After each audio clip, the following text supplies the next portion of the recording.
Hello, hello. I think I'm here. Hey, everybody. Hey, welcome.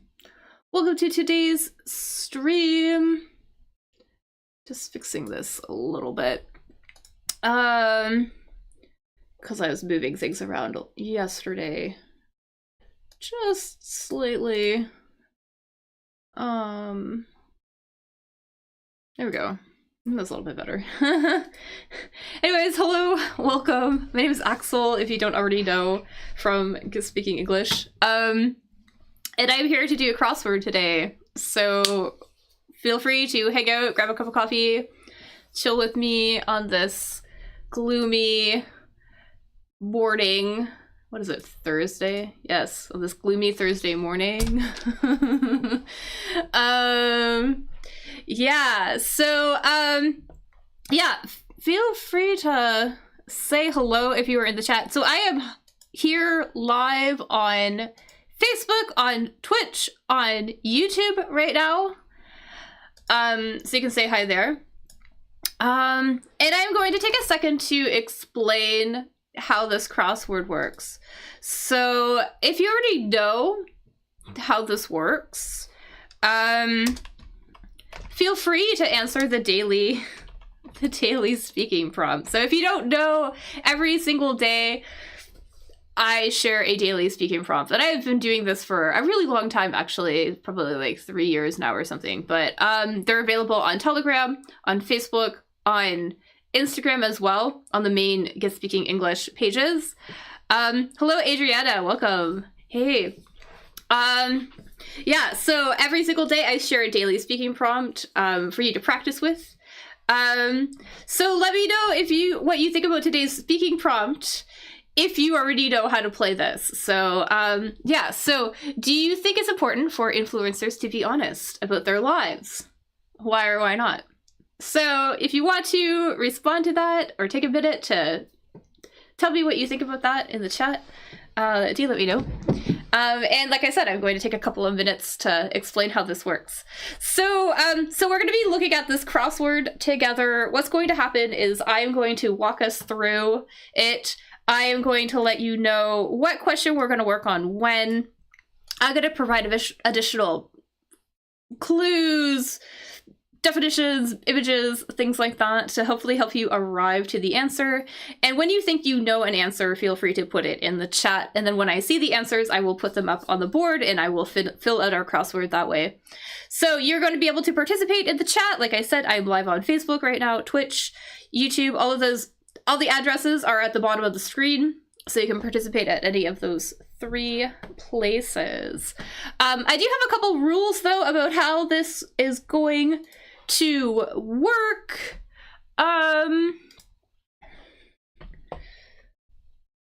There we go. So my first rule is no cheating. All right, so I know that we could use the internet to find a lot of these answers. There are even websites dedicated to sharing the answers to this crossword that we're doing, but we're not going to do that. Please only use the internet if I tell you to. But otherwise, I think that we should be able to figure out the answer ourselves, and it won't be too hard. Also, please follow the conversation. So please don't rush ahead and start talking about questions or throwing out answers to things we haven't talked about yet. Essentially, don't ruin it for other people too. So if you happen to be here, you are a native English speaker, please know that I'm doing this activity for people learning English as a second language. So we are going to take our time, review some vocabulary, phrases along the way, talk about some different things. So please be patient. If you're here, just, follow along. Essentially, don't ruin it for other people. And finally, too, please be nice to one another in the chat. So the chat is open. Like I said, I'm on Facebook, Twitch, YouTube right now. So you can play at any of those places, but please be kind to one another in the chat. Also be kind to me as well. I know sometimes I make mistakes too. I'm only human, so that's going to happen. I also am not using the internet to complete these crosswords, so sometimes I make mistakes and that happens. And then there's some useful information specifically about this crossword that you should know. So for starters, it is an American crossword. So that means American spelling is going to be used. So for example, we're going to use OR in words like favor, color, savior, savor, neighbor, whereas in British English it would be OUR. Words like realize, commercialize, modernize are going to be spelled with a Z. Words with like learned, smell, burnt, those are going to end in ED instead of a T. Also words like, you know, theater, center, leader, those are going to end in ER instead of RE. So a couple of examples. There are lots of other differences as well too, like, you know, the spelling of plow and check and I don't know, lots of other little different things. But we're going to be using American spelling in this crossword. It's also good to know that most of the questions are about language, so we won't need to know a lot about trivia, but the trivia that does come up is usually about the United States. So just a little FYI there. It's going to be, you know, if there's geography, history questions, it's usually about the United States, but don't worry about that. I will hopefully take care of that. It's also good to know that the answers are the same. I have a typo. Are the same type of word used in the question. So they will always match. So for example, if there is a plural in the question, then there will be a plural in the answer. If there is a conjugated verb, maybe in the past or third person singular, it will be conjugated in the answer as well. So they're always going to match, okay? It's also worth knowing that multiple word answers are okay. They're not going to tell us when there is one. We're just going to figure that out, but they are okay. So phrasal verbs, maybe common phrases. Sometimes also too, the answer is a part of a sentence. But yeah, hopefully I will be able to identify when something is a multiple word answer and I will let you know.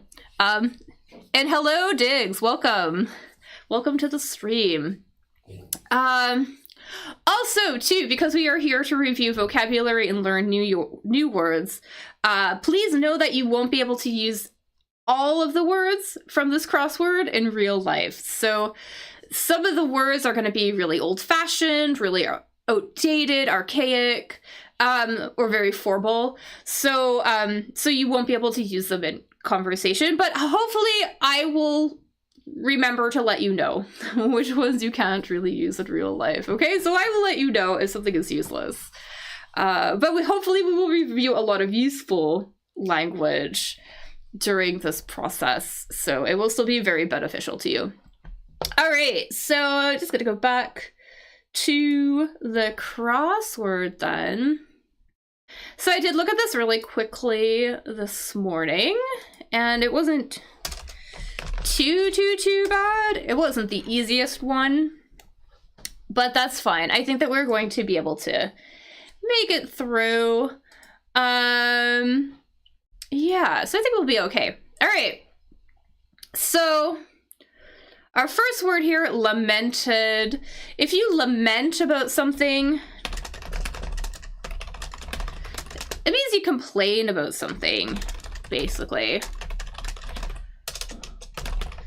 But I think we're actually going to start with this one down, which is competitor. So we want a word a synonym for a competitor. So we can see we have 5 letters here. So a synonym for the word competitor. Basically somebody maybe you are competing against, or maybe not even necessarily in a competition or something, but maybe like somebody that you always feel, I don't know, you're being compared to or something like that, or you feel like they're almost like your enemy or something like that. Yeah, so let's see. You can think of a couple different ideas. So enemy obviously would be like, it could be enemy, it could fit there. I don't think it is. It's gonna be a different answer.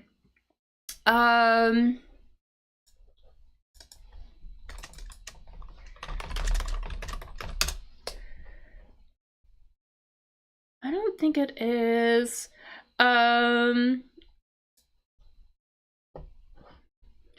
So let me know if you have an idea. So kind of like a potent. Obviously, a potent is too long, right? I think this one is actually going to start with the letter R. So I'm gonna put that in here, actually. So if you think you know what it is, a word for a competitor, or like a challenger, maybe. It starts with an R.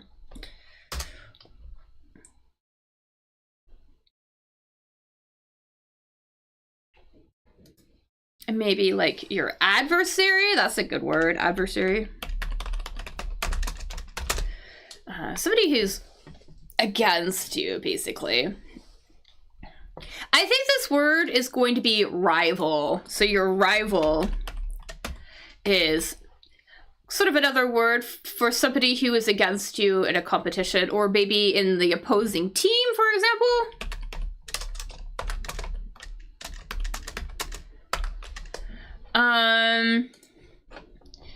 Yeah, and we have the word rivalry, actually, that we could use here too. So about that competition, basically, you know, you might say that there's a, you know, we talk about maybe like sibling rivalry. So basically siblings, brothers, can't spell this morning, and sisters competing against one another. So sibling rivalry. That's kind of like a very common collocation. Or maybe there would be rivalry among candidates to get a job, maybe?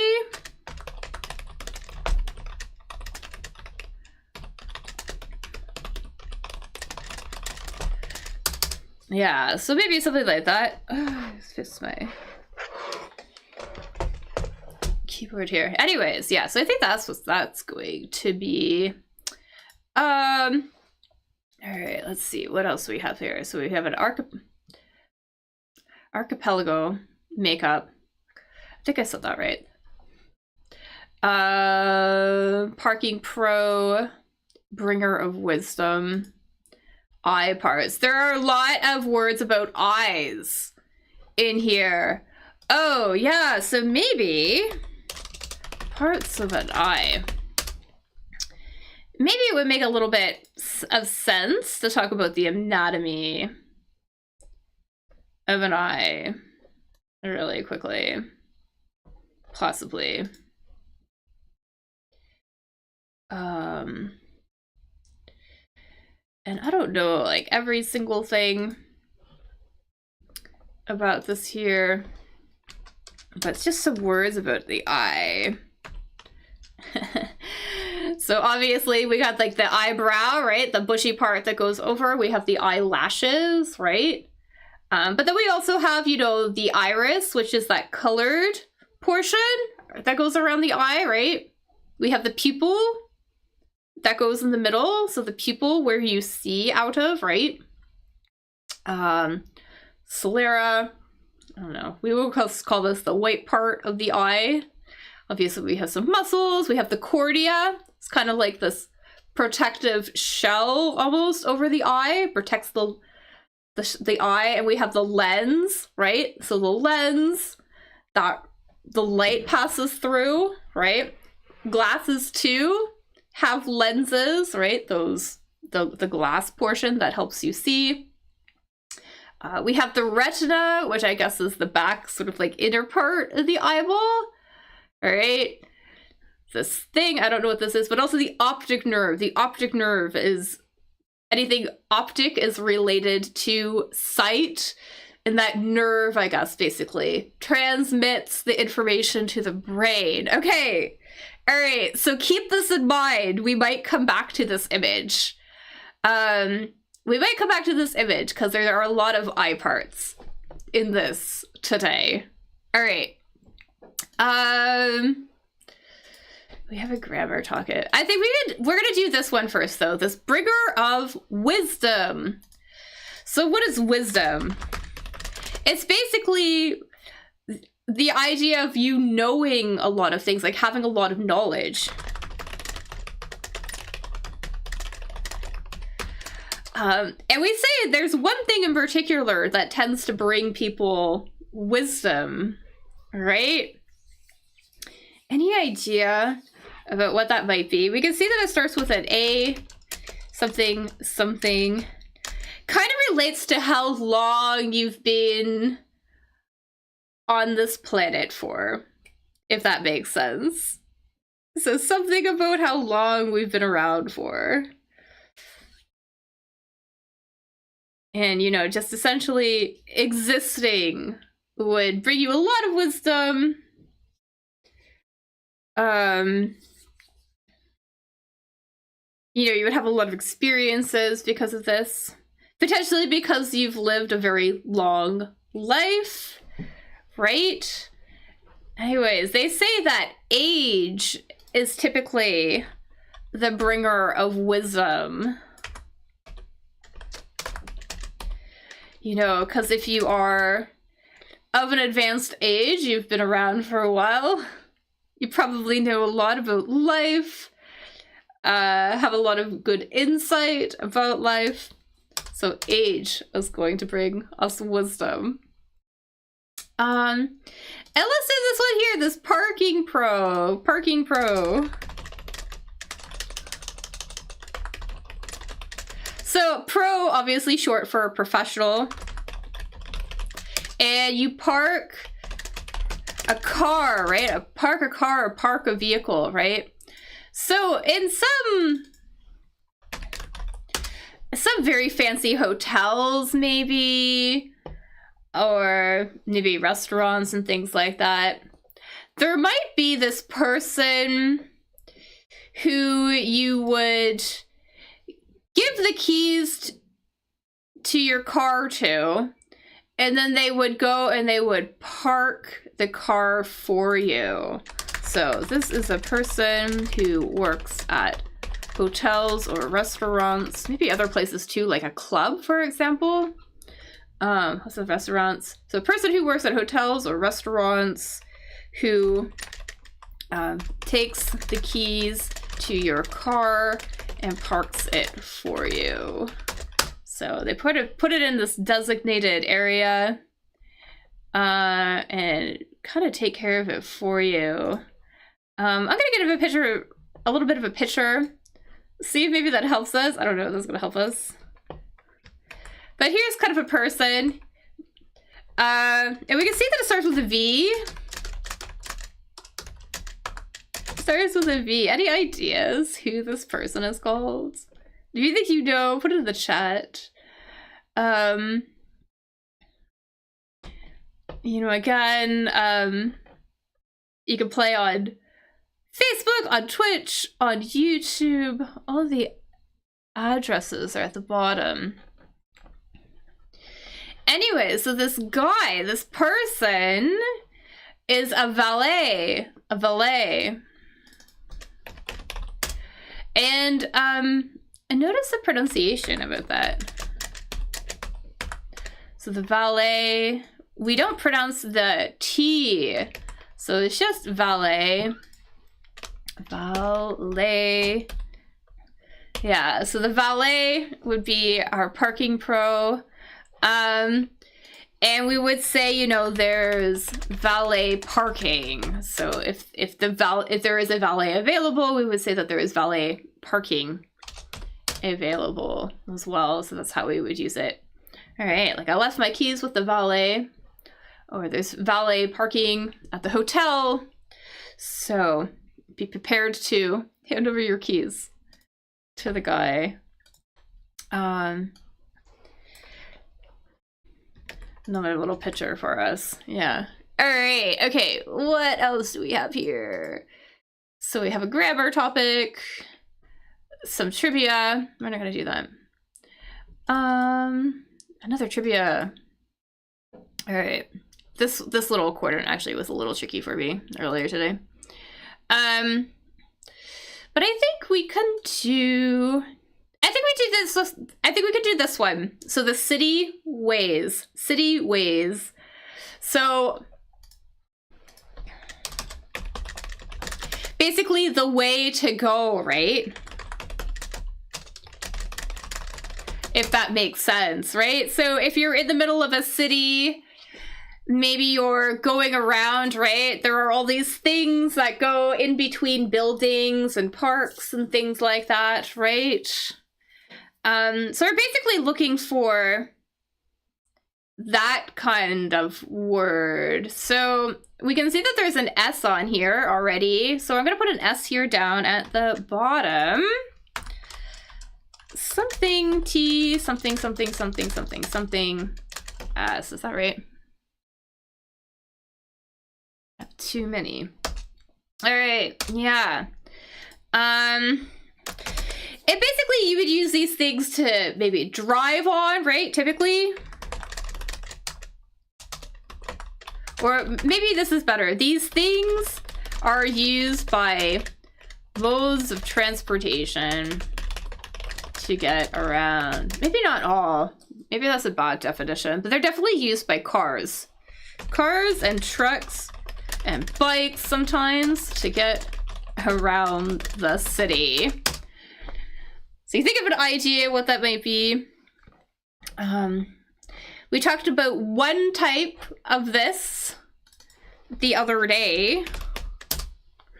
We talked about a little bit about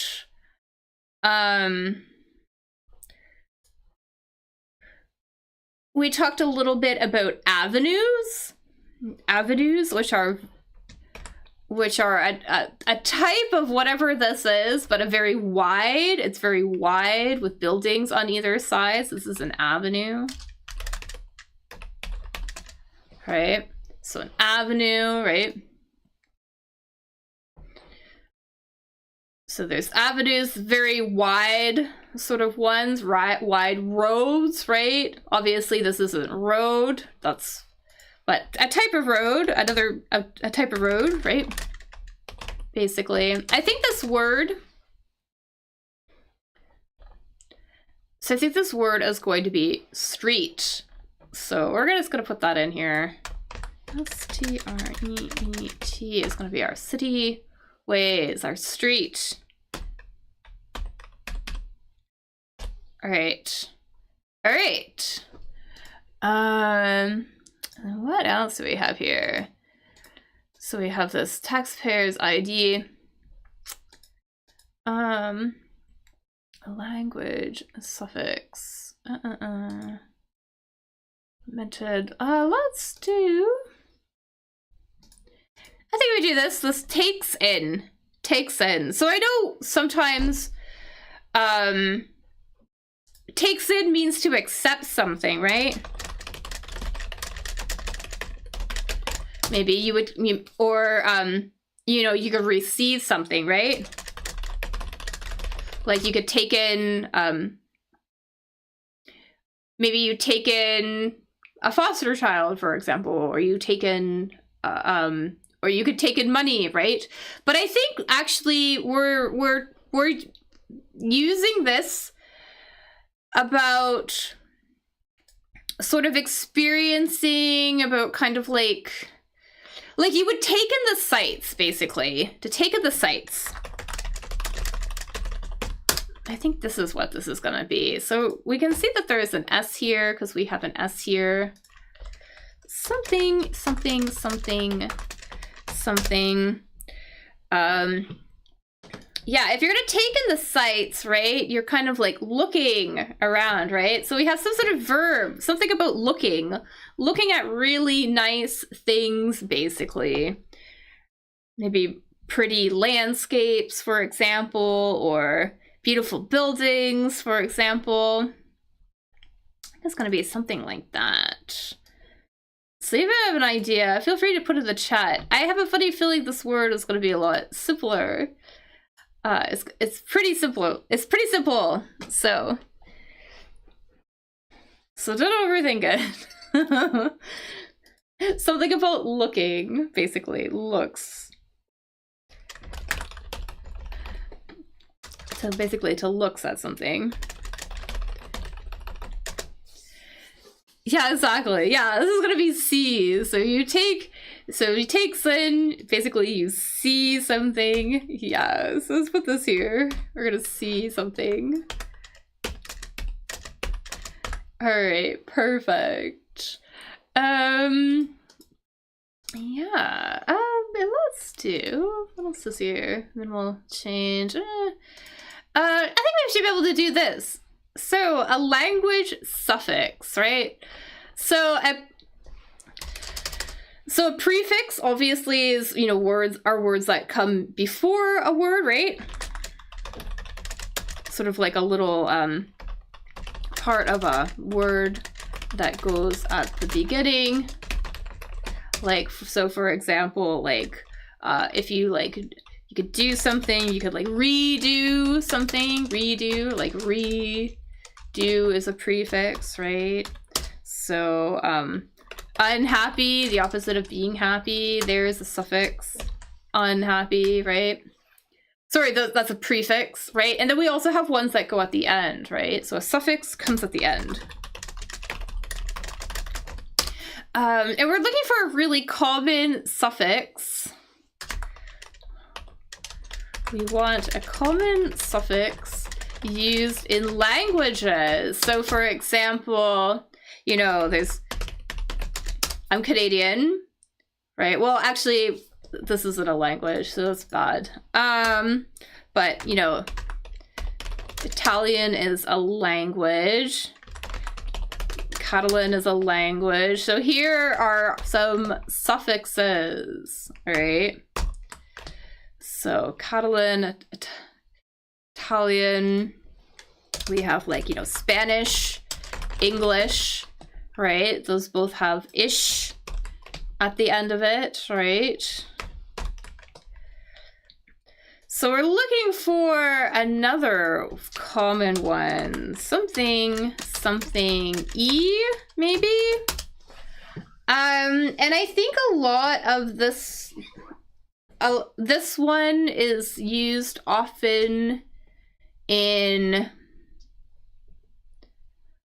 I want to say Asian languages, maybe? Potentially. Yeah, kind of. And there's other ones too. But yeah. So if you could think of any suffixes that we use, let me know.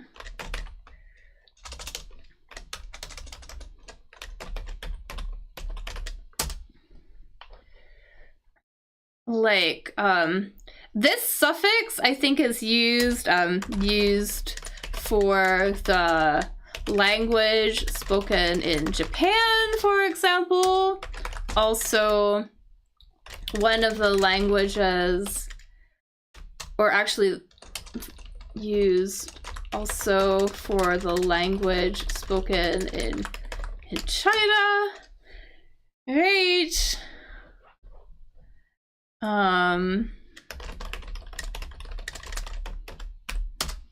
So whatever that is going to be.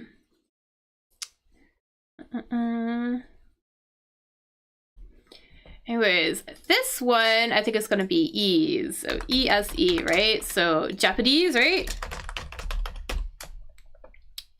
Chinese, right? So I think this is what this is going to be. We're going to put this here. All right. And then what else could we do here?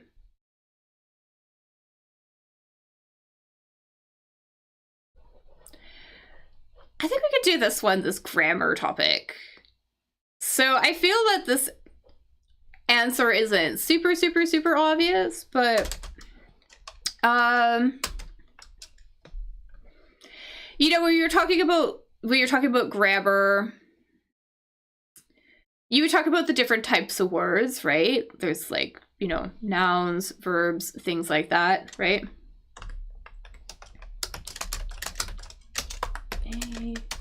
A-G something. So when talking about grammar, we talk a lot about different types of words, right? So for example, nouns, adjectives, verbs, prepositions, etc., right? And we always talk about, you know, how those words function in a sentence, right?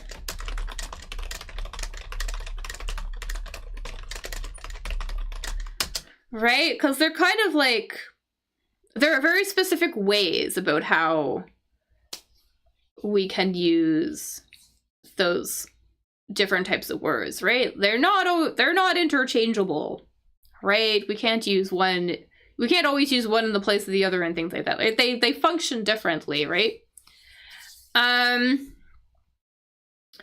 So I'll give you a hint what this is. This is going to start with a U.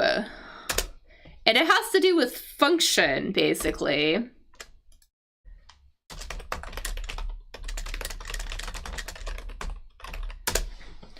This word has to do with function. And it's like kind of a slightly longer word than a very, very common word for this.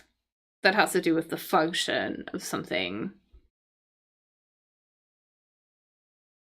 So it's a slightly longer word for another word that means function of something, basically, if that makes sense. So I'm gonna start with a U. If you think you know what it is, put it in the chat.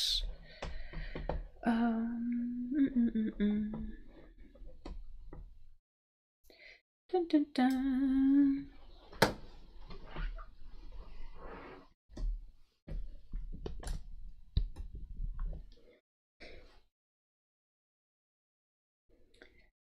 So I think this word is going to be usage. So usage. So basically how you use a word, right? So we might talk about the usage of something or how it is used. So there you go, the usage of something.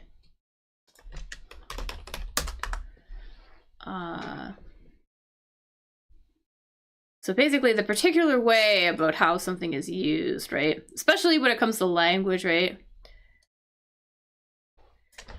So yeah, so the way a particular word in a language or a language in general is used, right?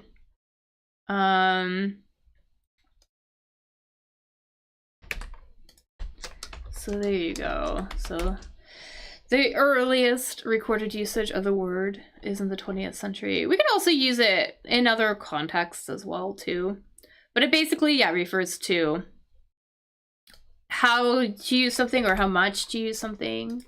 So here, for example, you know, the study tracks credit card usage over the last 10 years. So basically, how something was used or the way it was used, basically. So that's how we might use that word. So basically the function of something or like how it was used. All right. So maybe we could do this one then. So we have this, we're gonna go back to this I-part thing, I-parts. So we can see that it ends in an ES here, right? Starts with an L.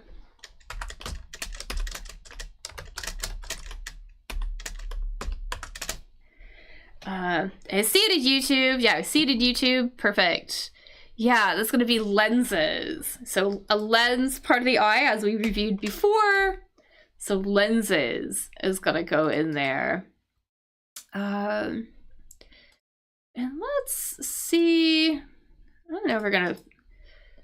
I got to get this one. I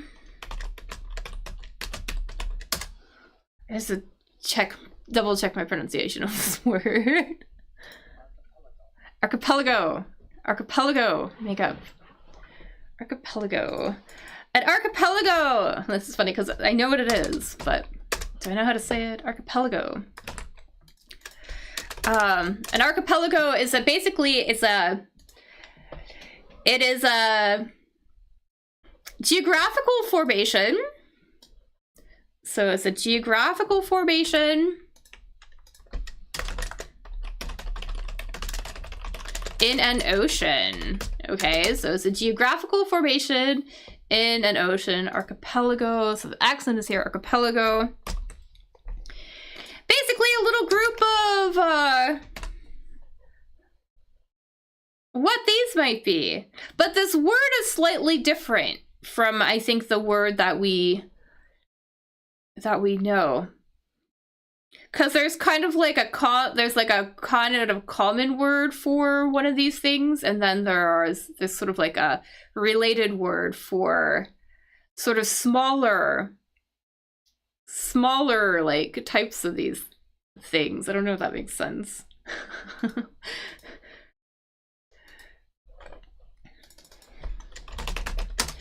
Because one of these, a group of, one group of, or not even one group, but like one mass of land in the middle of the ocean or the middle of a body of water. That's typically large, right? That would be an island, right?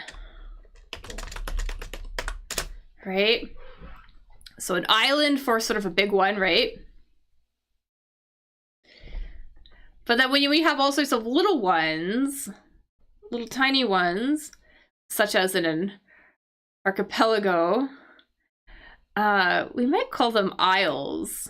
So,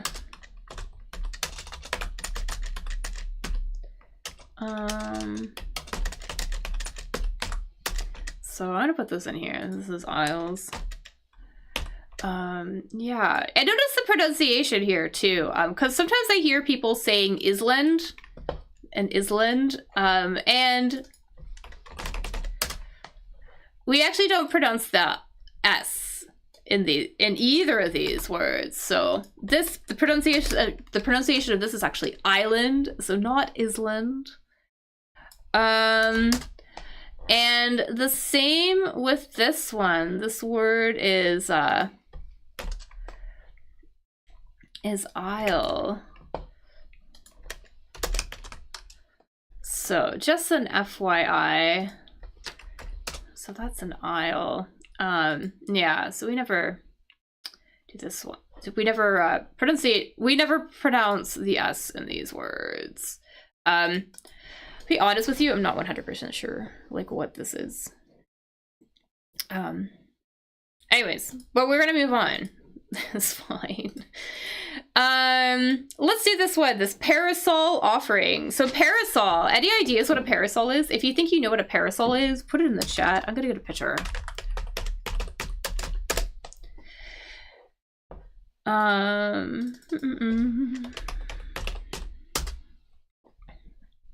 So parasol is a specific kind of object that you might use, particularly in sunny places, or also too maybe rainy places. But this typically is like a sun thing. It's kind of like a big umbrella, a really big umbrella, but you would use it to protect yourself from the sun. So it offers something, it gives us something to protect us from the sun. So parasol gives us something to protect us from the sun, right? It kind of gives you a shield, right? Sort of. So there is this word that basically refers to, kind of like the shadows that the parasol casts, right? Because it blocks the sunlight, right? And then there's this sort of this shadowy area underneath, right? And then you would sit at it, right? You might say, like I need to sit in to get out of the sun. You would never say I need to sit in the shadows, right? I need to sit in the shadows to get out of the sun. We wouldn't say that. There's another word for it, better word. Yeah, exactly.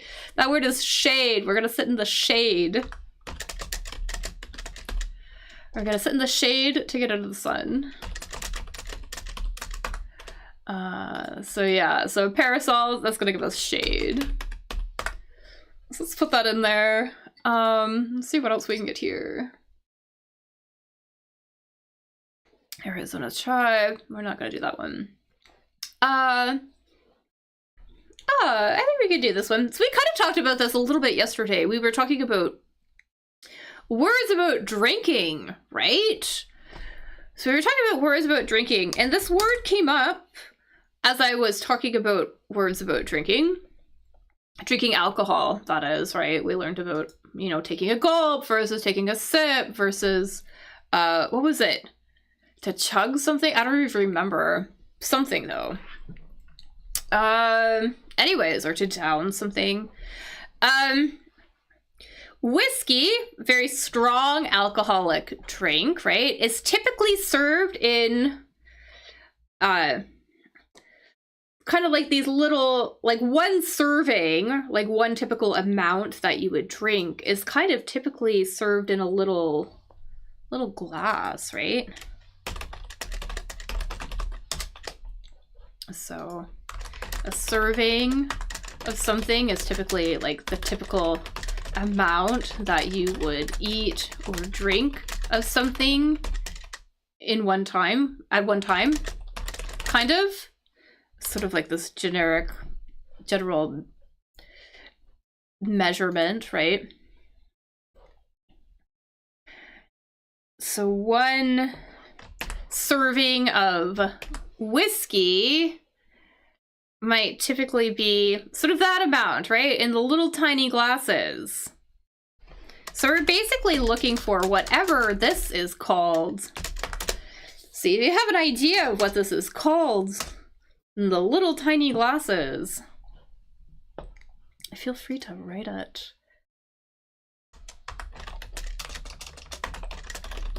So you have an idea. Because you wouldn't have like a really big glass of it. Anyways, so this is a shot. You would have a shot of whiskey.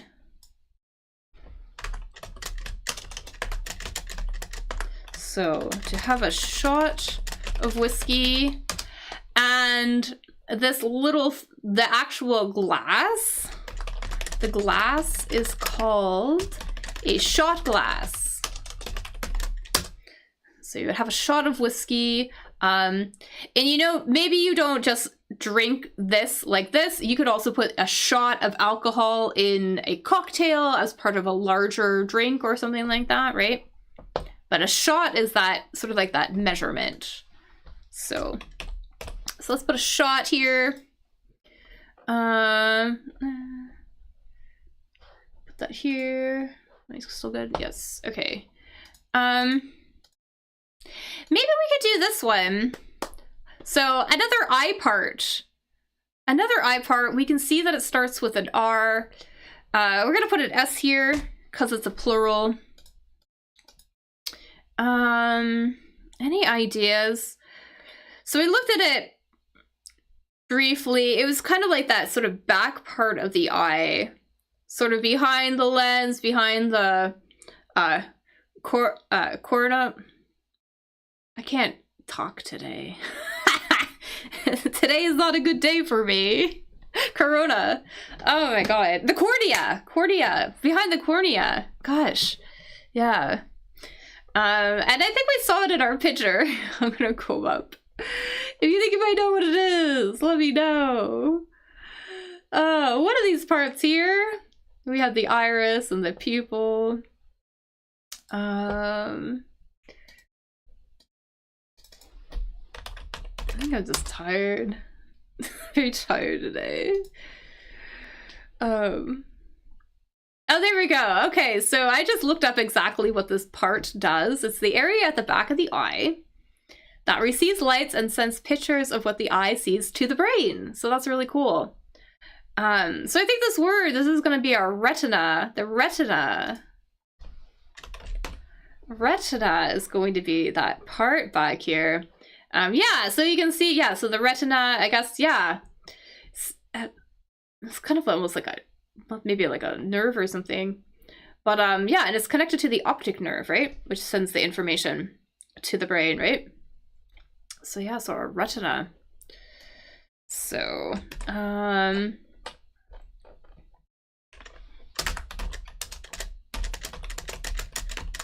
so cool to know. I love learning things while we do this crossword. Actually, I find it really entertaining. Anyways, let's see what else we can do here. Correct it. We're not gonna do this one. Falls up. I think we could do this one. Let's do this one. Yes.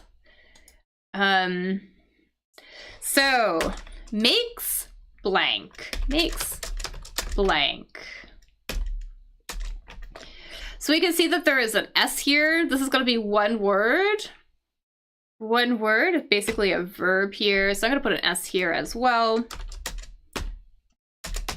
Makes blank. And what does that mean? Blank typically means empty, right? But usually when we're talking about a sheet of paper, for example, right? Or maybe a line on a form, for example, right? Right, so maybe you're filling out a form, or maybe you are doing some writing, right?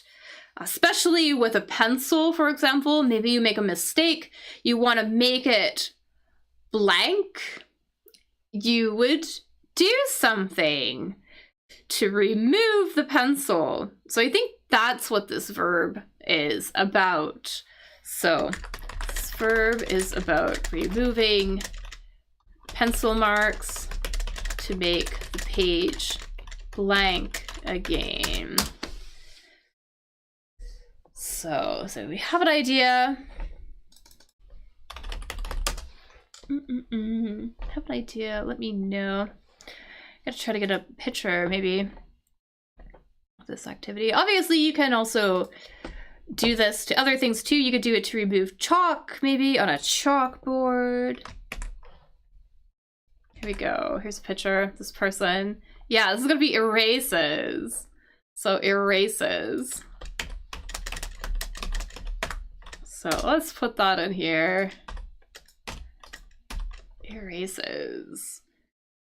All right, we got a game piece. I'm not sure. Overhead trains. Yeah, this is a little bit tricky today, but corrected.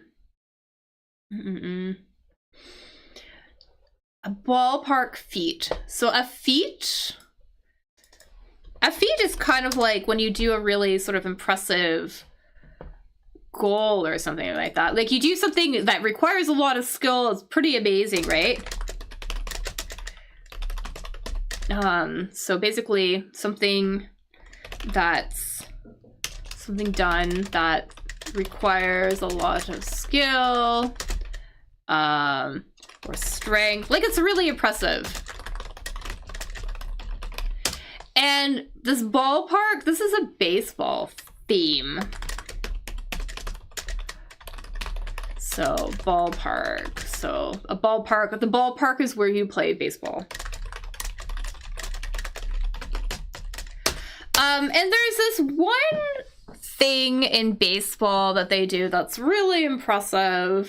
When they hit the ball, they hit it so far that people can't really catch it. They have a really hard time catching it. And then it lets people sort of run around the bases. Do you know what I mean?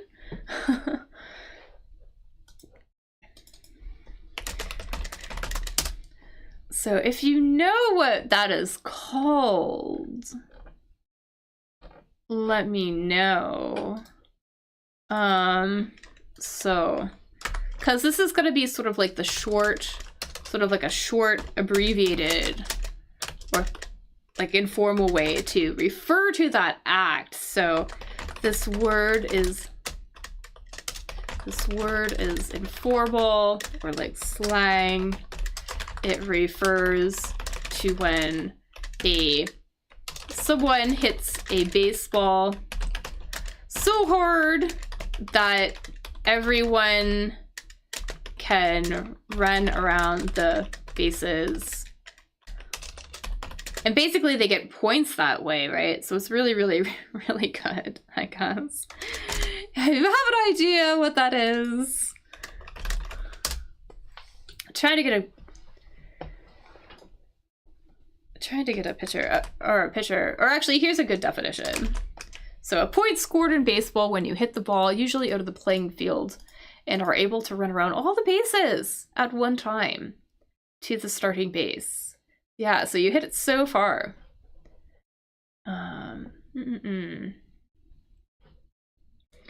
So this is called a home run. So a home run, basically, is when you do that. And they might informally refer to it as a homer. So they hit a homer, basically. So we're gonna put that in here, but the home run. But we can also use home run, though, in our speaking. So there are ways that we could use it, actually. We could use it basically to say that somebody did really well, completed an activity really well, like they had a lot of success. So for example, so I think he hit a home run with his latest article. So I think he hit a home run with his latest article. He made his point he made his point very persuasively. So he, he did it extremely well. So I could say that, for example. Yeah, so if you do something really well, be a home run if it's really successful. So we can say that. Get rid of this. All right, what else do we have here? I know about like a lot about this. I think we can get this though. Something. So karma is one type of whatever this is. So this is kind of a type of like theatrical performance, type of where the actors also sing, if that makes sense. So it's a type of theatrical performance where the actors also sing.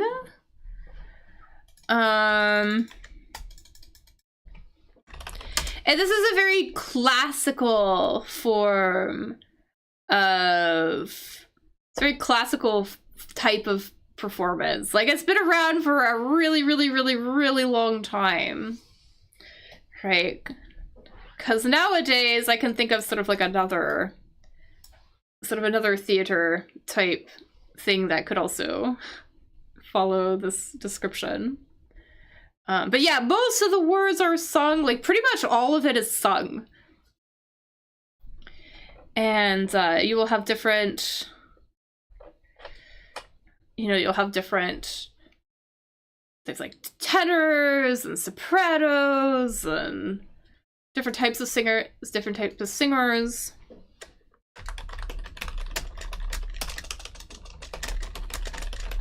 So like tenors and sopranos. Altos, for example. So there's more. Yeah, this is gonna be opera. So Carmen is an example of an opera. So an opera. And I was thinking too, like, so my initial description, the answer could have also been like a musical.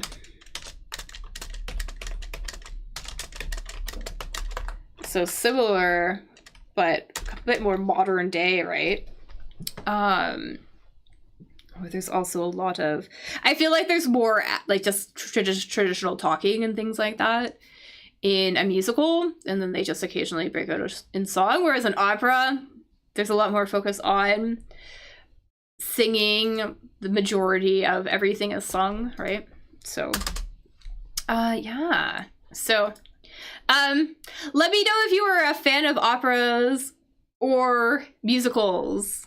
Let me know. I would be interested to know if you are a fan. All right. We might know this one. This word for corrected. We can see that there is an ED here. So this is also going to be probably an ED. Some sort of past form of a verb, right? So for corrected. This word A-M-E-N something E-D is often used in law.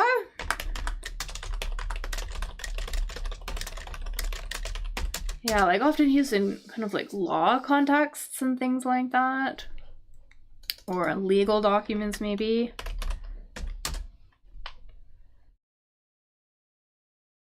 It kind of means to change.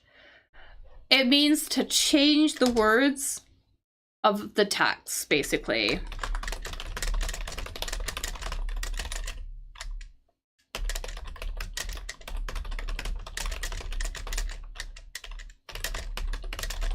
Yeah, so to change the words of a text, especially with like a law document, a legal document, something like that. Maybe a constitution, you could do this to a constitution.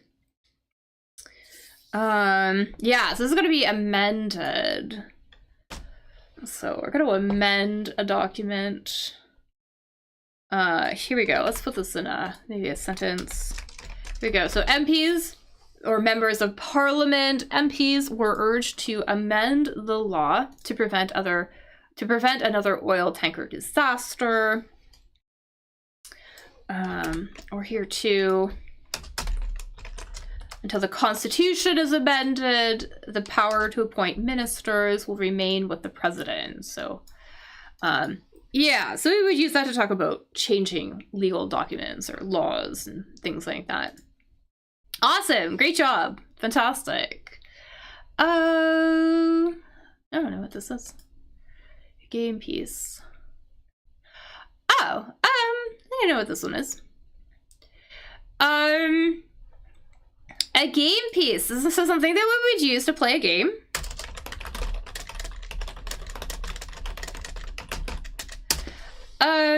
I mean, typically we might think of the game piece as being the little tokens that you would use to play board games, right? But obviously here, this starts with a D something E. I think this is something that you would roll during a game, maybe to see how far you need to advance your token, for example, or need to move your token on the board, for example, or maybe other things as well too, right? So you would throw this maybe, and you would look.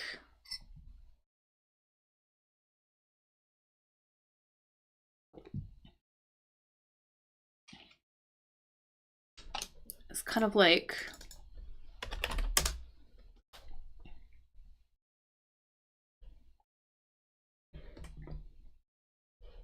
and this is a singular of this word, so because it could be like you might know this word as a plural, because the plural is slightly different from the singular of this word. This is a singular. Usually we throw these, like we throw two of them together. So that is something.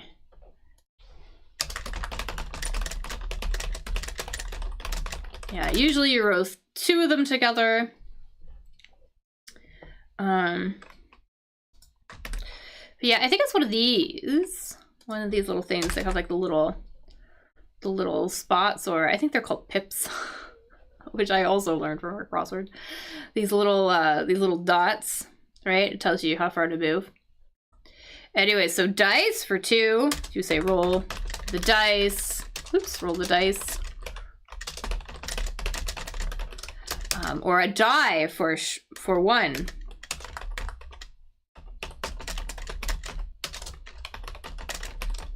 Yeah, so I think this is gonna be die. Perfect. Let's go back up and change that. All right. Yeah, so you roll a dice. 2 of them, just roll a die. 1 of them. And yeah, so that would definitely count as a piece. All right. What else can we have? What else can we do here?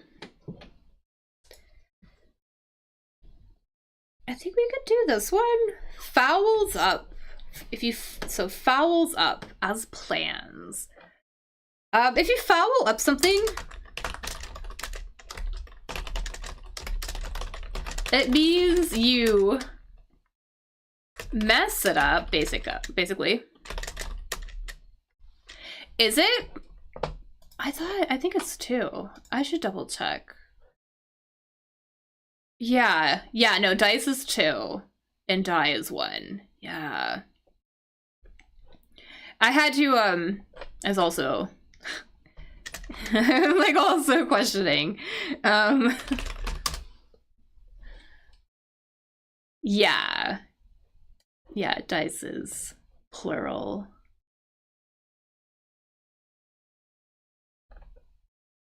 I feel like people use them, like, kind of interchangeably. Yeah.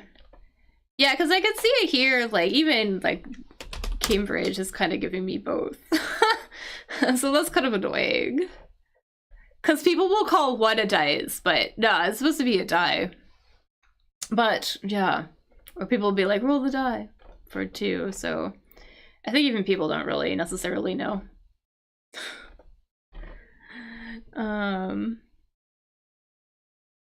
Yeah, okay, yeah, so it looks like both are acceptable. You could call this either a die or a dice.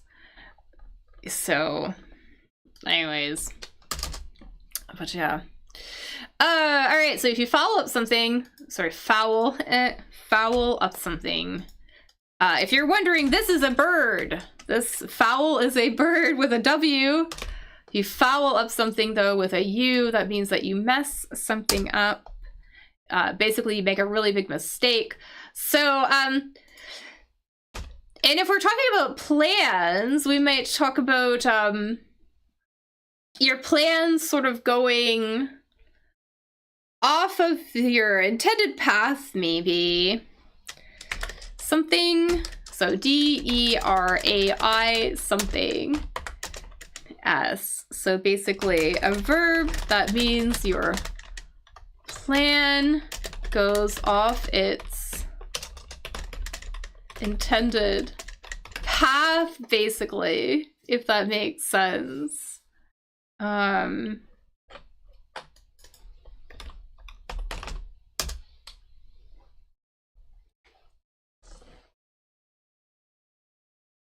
Yeah, specifically too, like this verb might be used to talk about like it prevents a plan from succeeding or a process from succeeding or something. So it prevents a plan from succeeding or a process from succeeding.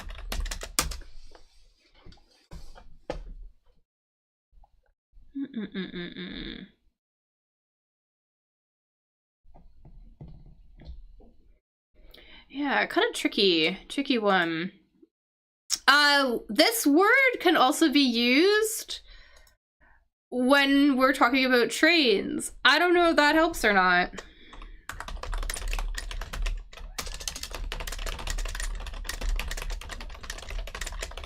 Like when a train comes off of its track.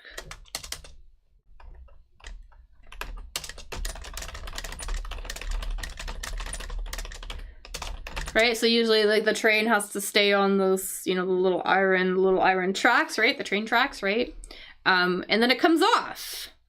Sometimes that happens, and then occasionally terrible things happen as a result. But there's kind of a word for that too that we might use. Yeah, so when a train comes off of its railway tracks, we might use this. Anyways, I think this word is going to be derails. So you can derail a train, make it come off the track, right? But we often talk about derailing plans or something. Here we go. Something like that. You know, renewed fighting threatens to derail the peace talks. So it, you know, threatens to cause them to stop talking about it or something.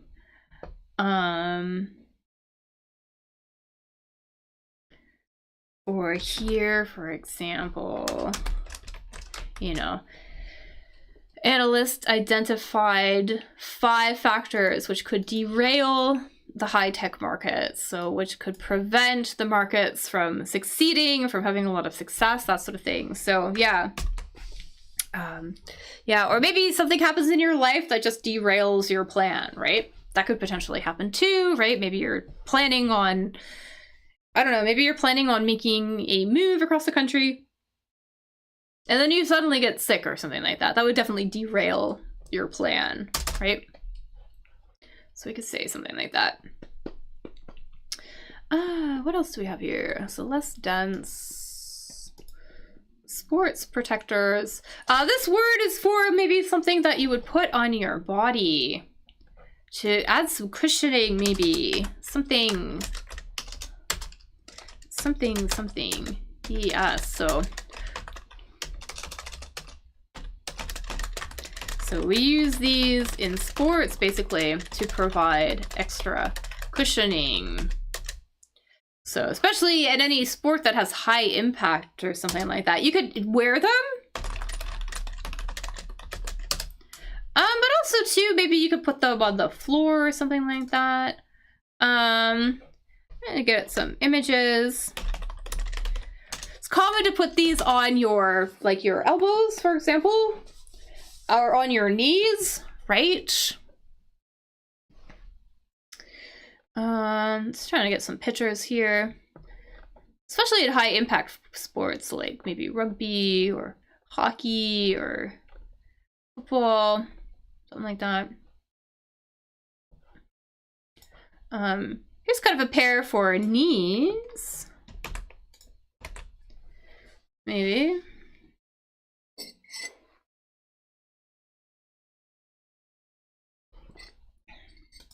So if you think you have an idea,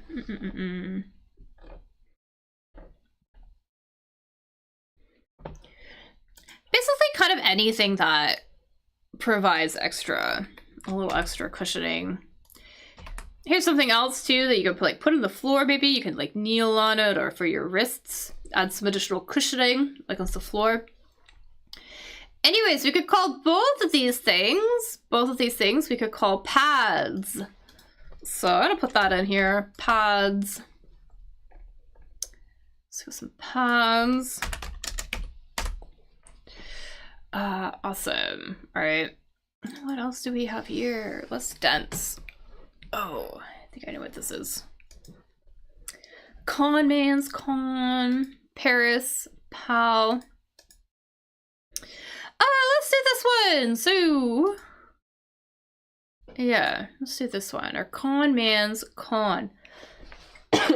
What is a con? A con is when maybe you try to like trick somebody to take advantage of them. Basically to trick someone to take advantage of them, essentially, right? And a con man would be a person that does this, right?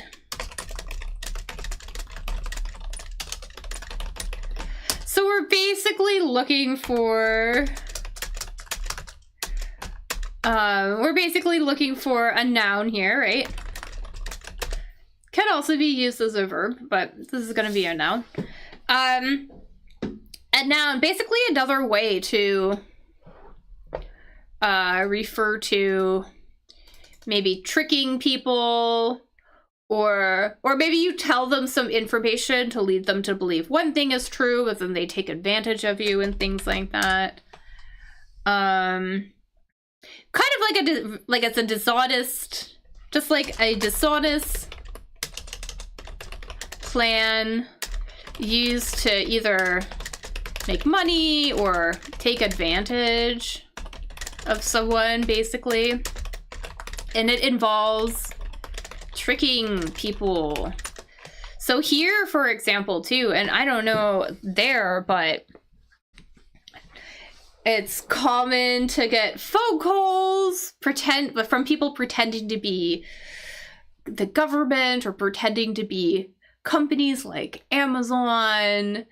They're always like, oh, your package cannot be delivered. Please contact us to get your package, or we are going to charge, you know, $1,000 to your credit card or something. Please call us back. Or they'll pretend to be your bank and stuff like that. So those are really common.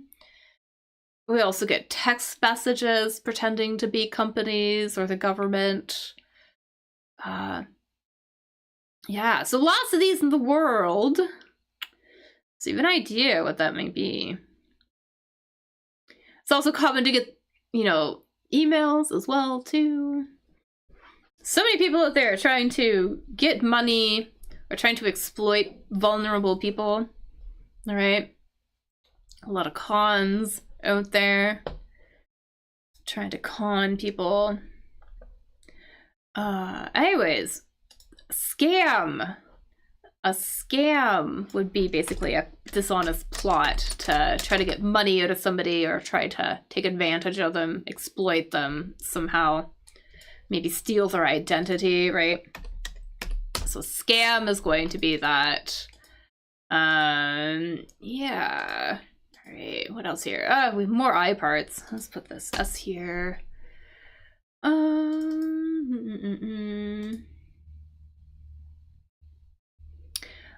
Let's do this one. Can we see? Yes, we can see. This went first thing. So if you went first, you... This seems to come up in the crossword a lot, actually. So if you went first, so went, obviously we can see that this is a past, right? So we need a past here. A past form of a verb. 3 letters, right? But basically meant that you went before everyone else. Like maybe you were the leader, right? And everybody followed, right? So we're looking for a, basically the past form of a verb. That would mean that we could use that. So you went before everyone else. Right, so you were in the front.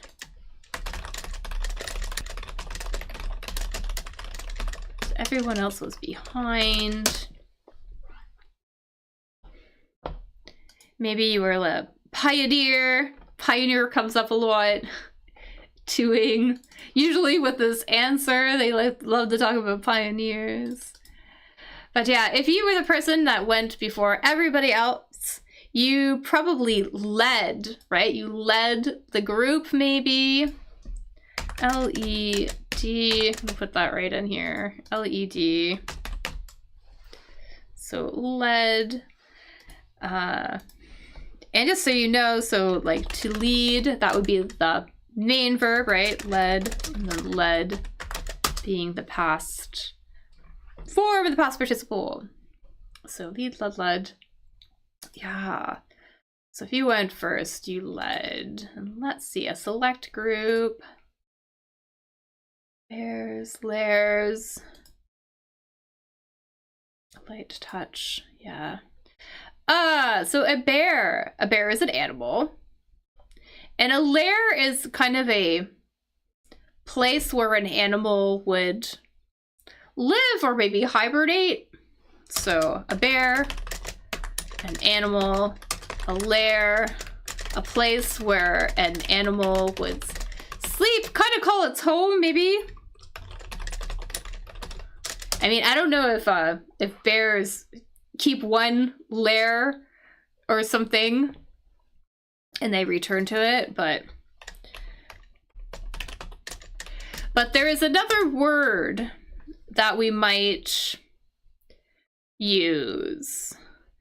Here's kind of a picture, maybe.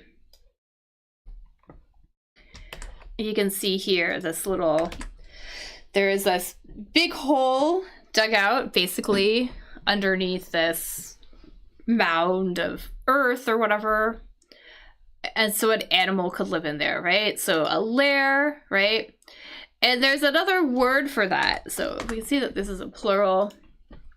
Something, something, something, something. Basically a place where animals might,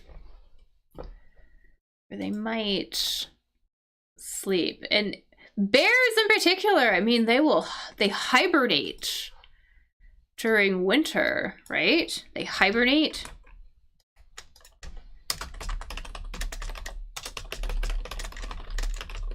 So, you know, they'll eat a lot before winter, right? They'll fatten up and then they'll go into this place.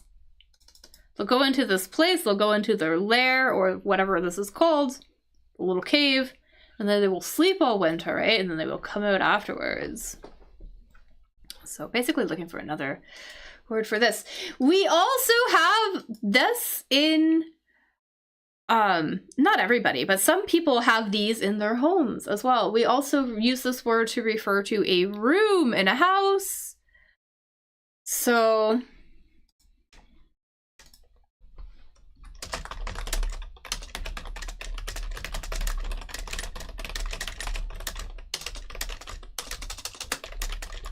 and it's usually like maybe a room used for, I don't know, for sitting, for hanging out in, maybe reading or something like that. Anyways, this is a den. So den is another word for like an animal lair, basically. And a den in a house. Let's see if I can get a picture, maybe. It's usually kind of, yeah, kind of like, sort of like a sitting room or something like that.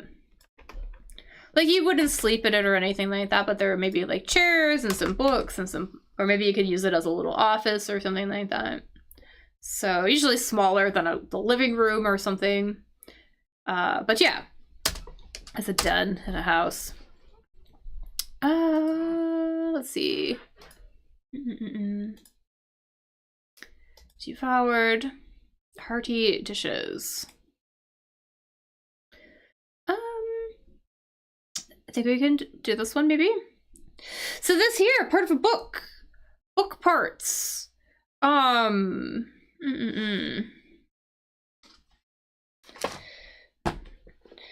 So books usually have like what? There's like usually a cover, right? So you have like the back. This doesn't have anything on it, right? You got like the pages and everything. This word I think is for this part of the book. So something. This word is for the sort of back part of the book that holds all the pages together, basically.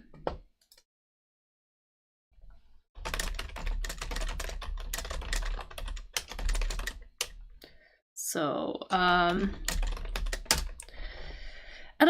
I'll give you a little bit of a, give you a little bit of an extra hint too as well. We also use this word. So here's a picture. So we also use this word for the series of bones that are in a person's back, or really any type of vertebrate animal. So we also use it for that you know, that the series of bones that go down maybe a person's back or down an animal's back, right? And then the ribs are attached to it. right? At the top is, you know, the neck, right? Yeah, so whatever we might call that series of bones that are in a person's back.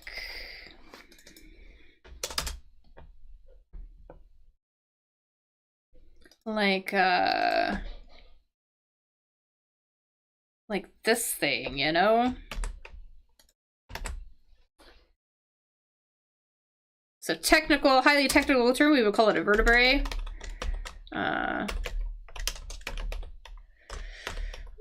Vertebrae, there you go, vertebrae. Call it a vertebrae, but we'd also call it something else. Backbone. We call it a backbone. I noticed too the pronunciation. We don't pronounce this T here. So this is just vertebrae. Vertebrae, but this could also be a spine. So this is also a spine, a book spine. So we got that, a book spine. All right, let's get up a book spine. Devoured. I think we can get this one. Obviously, this is the past form of a verb, right? So this answer is either going to be the past form of a verb or maybe the past participle of a verb, right? Something. N. So, and what does it mean to devour something? Means to devour something means to maybe consume it very quickly and eagerly, maybe, right? Maybe. So you could devour if you devour a plate of food,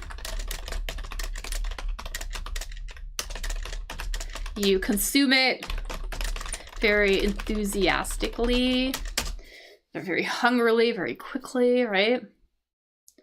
So I think we're looking for, is this kind of like a food word? A verb, obviously, right?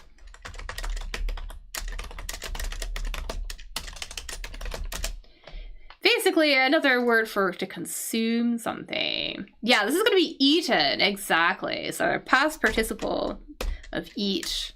So there we go, eaten. Perfect, yeah. So, and of course, like to eat, right? Ate, eaten. It's going to be like the forms of those words here. Let's see what else we could do here. So hearty dish. Hearty dishes. I think we should do this. Something hearty is very filling. So kind of like the opposite of something light, something hearty is very filling, very satisfying. It's a type of, and this is a type of food, right? So a dish is basically a type of food, right? So, and there's one type of dish in particular that people say are particularly hearty. It's kind of similar to a soup. So here, something. This dish is similar to a soup.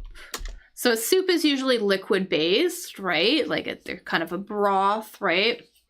Maybe there's noodles and stuff in it, right? But it's mostly liquid, right? This is a little bit thicker. So this dish is similar to soup,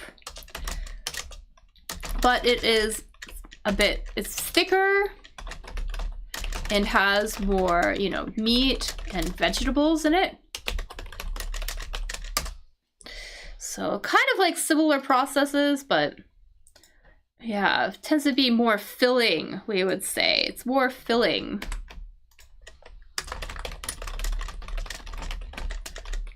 So it's more filling because of that. Maybe something like this here. Something like this. Any ideas what type of dish this might be?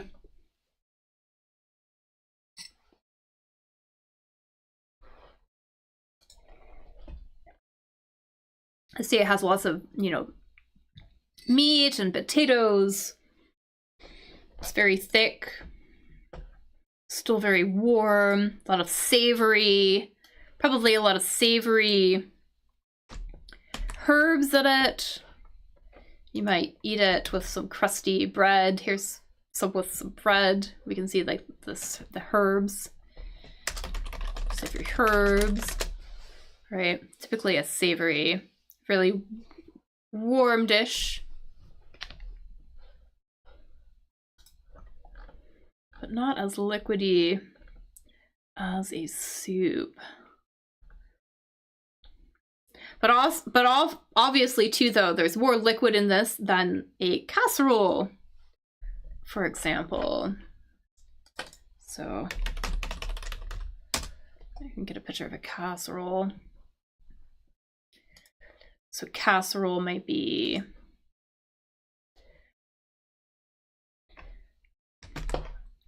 here is a casserole.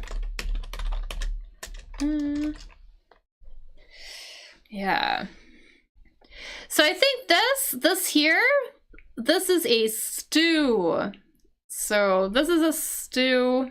Stews are typically hearty. Really good for like on a cold day, maybe. But yeah, usually filled with lots of meat, lots of vegetables. There's some liquid, right? Some broth, but more fruit and vegetable, not fruit and vegetables, more meat and vegetables than broth. Yeah. All right. All right, any ideas this make fresh. So we talked about suffixes and prefixes earlier. So to make something fresh, it looks like if it's something's fresh, it's kind of new. I mean, we can see the word new right here, right? So something, N-E-W, right? Fresh, new, right? So if we're gonna add that prefix to basically redo something, yeah, this is gonna be renew. Yes, thank you so much. And welcome, Mufaba, welcome. Yeah, so redo. It's gonna be our word here. And then this select group, right? So a group, obviously, group maybe of people, but if something is select, they're very like specific, a very specific group. Maybe they're specifically chosen or something like that.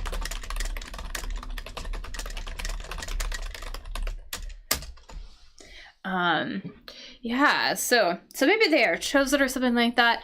And so there are sort of like this select group of people, E-L-I-T-E. They might say that these are sort of almost like the ruling class or something like that, or maybe they are maybe a bit above. They're sort of like the richest, kind of like a group of rich, powerful people, basically. Yeah, this is going to be elite, exactly. So this is the elites. The elites are a select group of people, right? Not everybody is going to be rich and powerful, right? Be able to be highly educated, things like that, right? But yeah, the elites are going to be our select group here. Let's see. Okay, we don't have enough here. I think we can do this one. So less dense. So obviously we can see that this is our comparative adjective, right? So we have like this ER here. S-P-A something something ER. So this is a comparative adjective. And And if we refer to something as being really dense, it usually means that, you know, there's a lot of something and it's really, they're really compacted, maybe really, really close to one another. Yeah, exactly, the ruling class. Yeah, exactly. A group of elites. Yeah. Yeah, so something that's dense. You know, you might refer to a forest as being dense. A dense forest has a lot of trees that grow very close to one another, so it's very thick.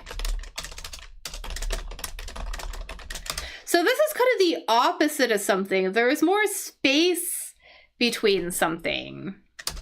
So whatever this word is, so this word basically, this word means that there is more space between things. Maybe they are more spread out. I would use this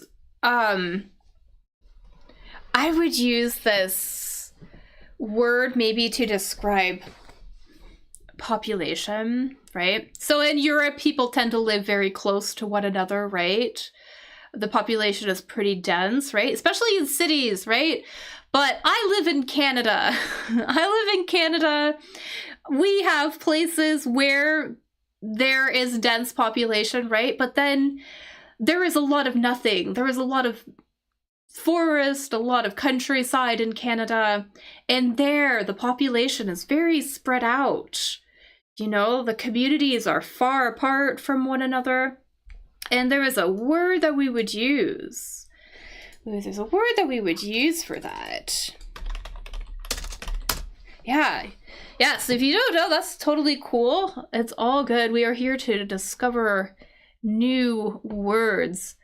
So this word here, this is going to be sparse. So sparse, we would say if there's maybe something small in number and it's spread out over a big area. So that would be sparse. So sparser, that's going to be our answer. But for example, you would say, you know, there is a sparse population or sparse vegetation. Yeah.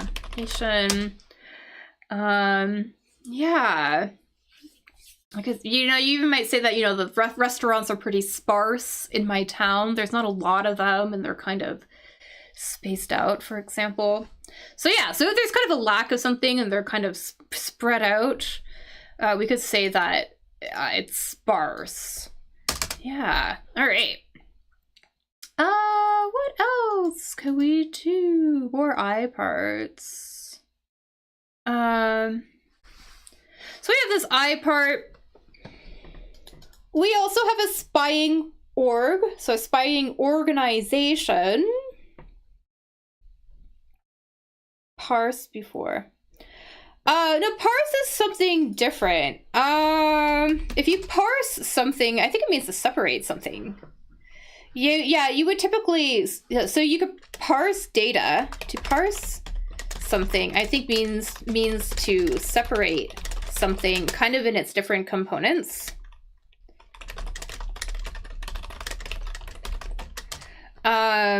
Potentially, or maybe kind of, yeah, let's see something.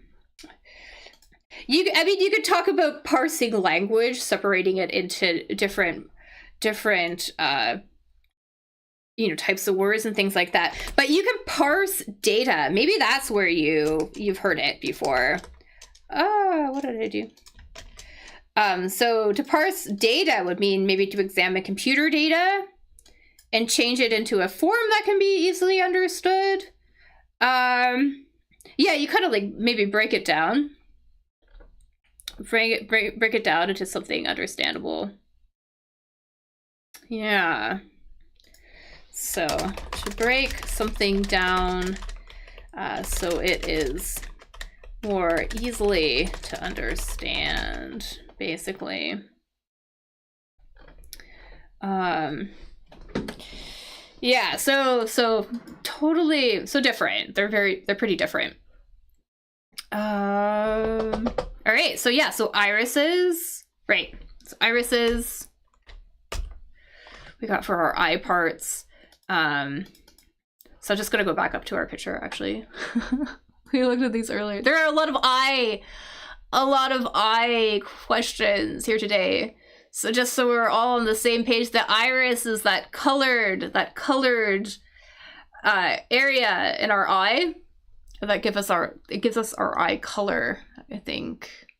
So that is the iris. So we all know. Talked about people living in separate. Oh, okay. Yeah, I see. Yeah. I usually only see the word parse come up usually when talking about data or something like that. Yeah, okay. But let's see, what else can we do here? Oh yeah, so 2, I know we don't really do a lot of trivia here, but if you know what the spying organization is, the CI something, this is an American crossword too, so it could be an American word. And what else do we have? We have another I part. I gotta see what else we have here. Rolling teen lever. PC key. Just looking for one that we can do together. Cleaner scent. I think we could do this one. Cleaner scent. This cleaner scent. So cleaner. So we're either looking for this one, the spying org. So the spying org. There we go. There's our CIA. I'm gonna put that in here, and let's brainstorm a scent. A scent is a smell, right? So common smells that you might use in cleaners. So common smell that is used in cleaning products, basically. So cleaner, just another way to say a cleaning product, right? And they always tend to typically use the same sort of smells, right? They're always scented. So,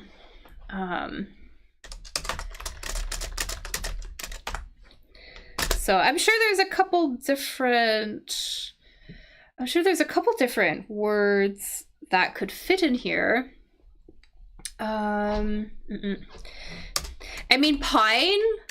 Here, a lot of cleaning things smell like pine. That is one. Obviously, it doesn't work, but just to get you an idea, we're looking for a 5-letter one.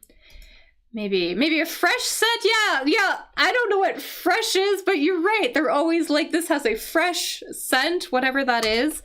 I don't think that's going to be our answer, but yeah.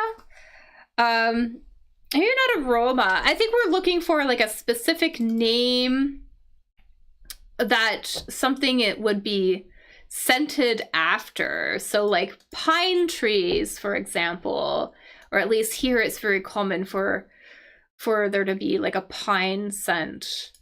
I'm trying to think of other ones because I just keep thinking of the answer. Common smells for cleaning products. It's usually a kind of a nice smell, sort of. Maybe like a flowery smell. I'll give you a hint, okay? All right. This word is, or the scent comes from a fruit. The scent comes from a fruit.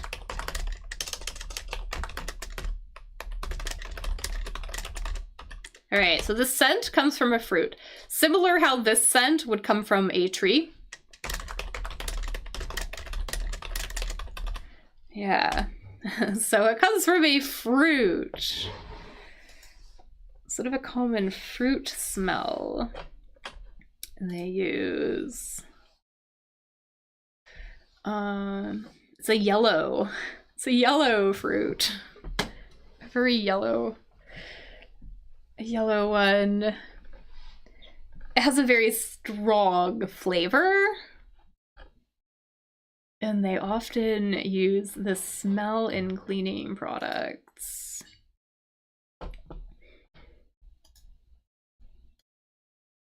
So I think this is going to be lemon. Lemon. Do they have lemon scented cleaners where you are?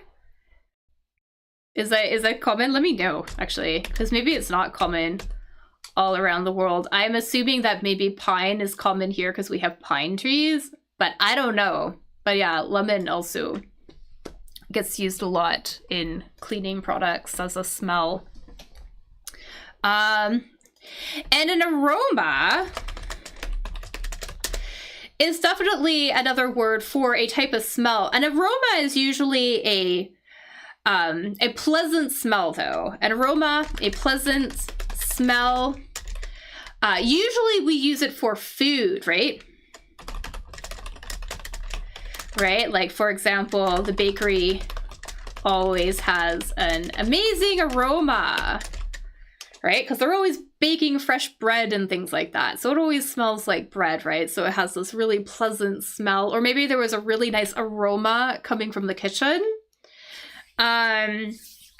Because somebody was cooking something really, really good, right? So aroma, yeah. So usually aroma is like a food word. All right. Let's see, what else we got here? So we have a gas. Do you know the name of the gas that they use in signs? So I'm gonna get a picture. This is the name of the gas. Something, something, something, something. I know both. I'll just predict it after you. Yeah. Yeah, it was a good guess. Yeah. Yeah, so let me know if, yeah, lemon. Also, too, if pine is a common scent that they use in cleaners there, wherever you are. Yeah, this is a type of gas. That's used in signs. Especially signs in, you see them in, you know, big cities and stuff like that. I'm just trying to get a picture. Maybe on like billboards, or not billboards, but like sort of over top of a,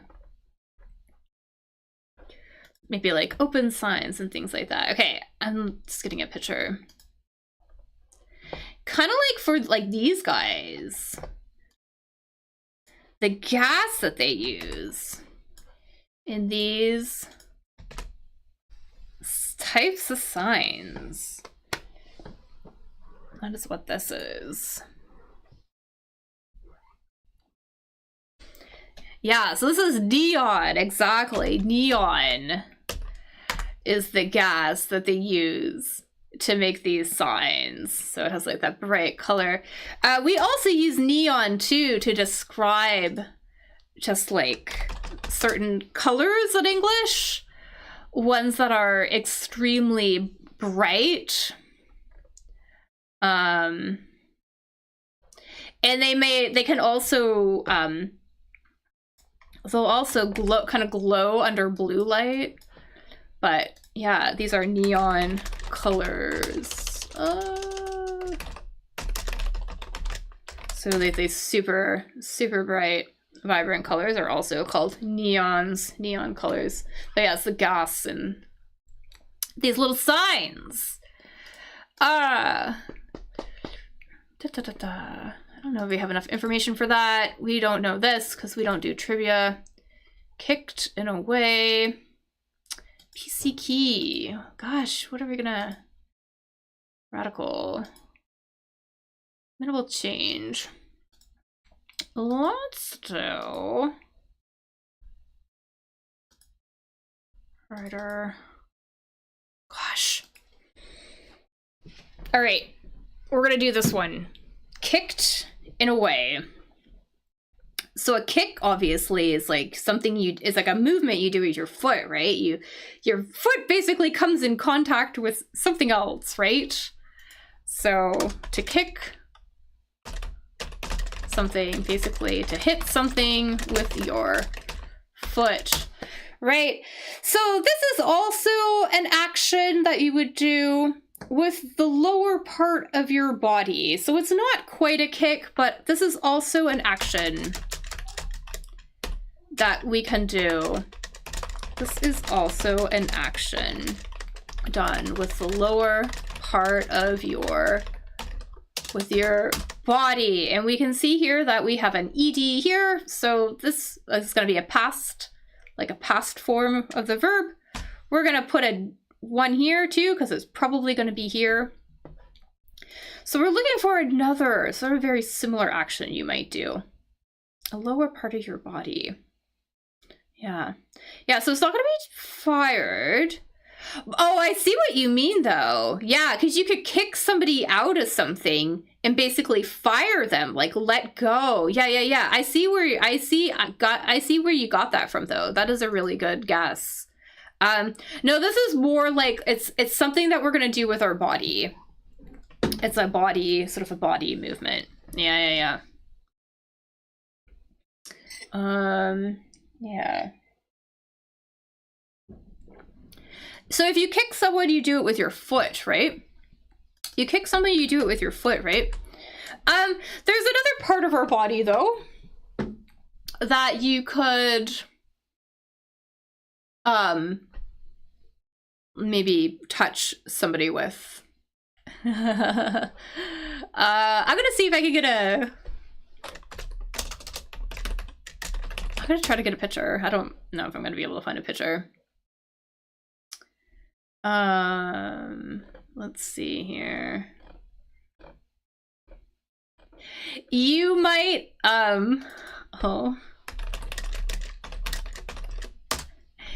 you might do this to, like, do this to hit somebody between their legs.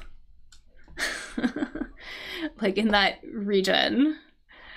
You might do this to hit somebody else between their legs. Like this, for example. This. Like this. Yeah. Any idea what we might call this? Because this person is not using her foot, right? She's using a different part of her body to do the hitting with. So this word kind of comes from, it's kind of named after the part of the body that you could hit somebody with.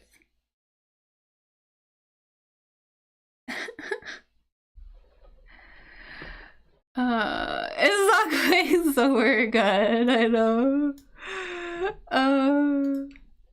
A second, I got some sort of weird. Oh, am I like having some sort of connection problem? All right, so I think we could say that they are kneeing. So this would be to knee somebody, we would say. So we could use it as a verb here. So to knee somebody, or to knee this person in particular, to knee somebody in the groin. That is that area between the legs, the groin. You would knee somebody in the somebody. So I think that that's gonna go. So they're kneed. Oh, no worries. Yeah, so we're gonna knee somebody. This poor fellow is getting kneed in the groin. Yes, so kind of a kick, sort of a kick. Not really.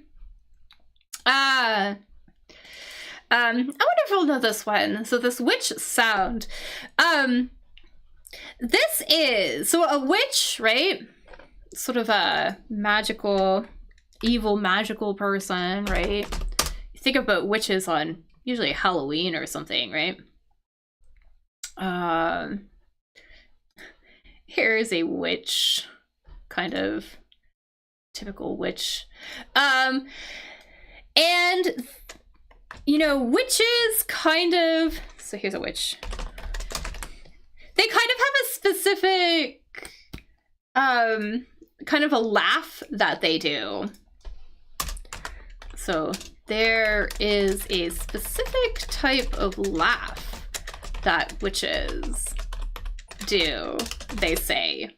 So that is gonna be this word here, something KL something. A laugh that a witch would do.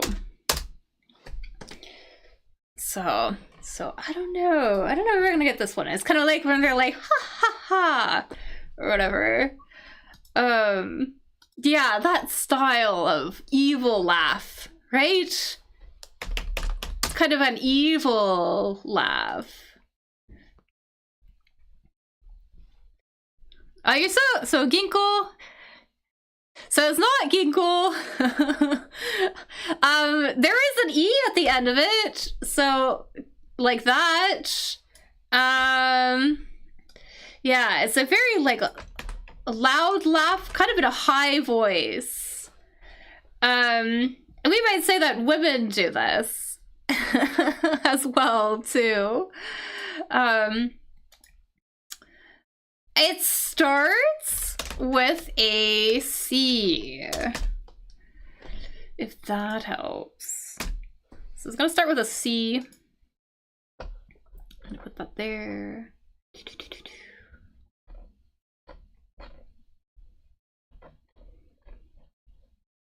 I don't know other words for this, like other synonyms for the style of laughing, but yeah, it's kind of like high-pitched, like Anyways, that type of laugh is a cackle. So they say that witches cackle. So a cackling witch, for example. We could also use it to refer to, yeah, like women laughing as well too, right? So a group of women were cackling in the quarter. So they were cackling in the quarter. Just an FYI though, this isn't the nicest thing to say. So, you know, if you walk up to somebody and you say, "Oh, I heard you cackling over there. What was so funny?" That's a little bit rude. So don't say that. It's like in a disapproving way. So they were cackling in the corner. So this is not a nice word. So you could potentially offend somebody by saying that they were cackling or something. So just an FYI. But yeah, cackle refers to that type of laughter. Rowing team number, I have no idea. PC key. I think we could maybe do this. PC key. What are the keys on our keyboard? That starts with an A.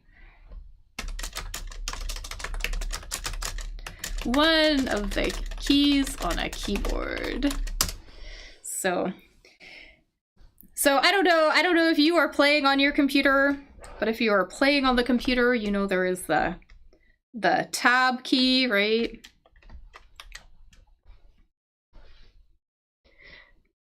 Yeah, cockle is very, very, very close. Yeah, I saw that you were kind of like getting there. Yeah, so cackle is the word.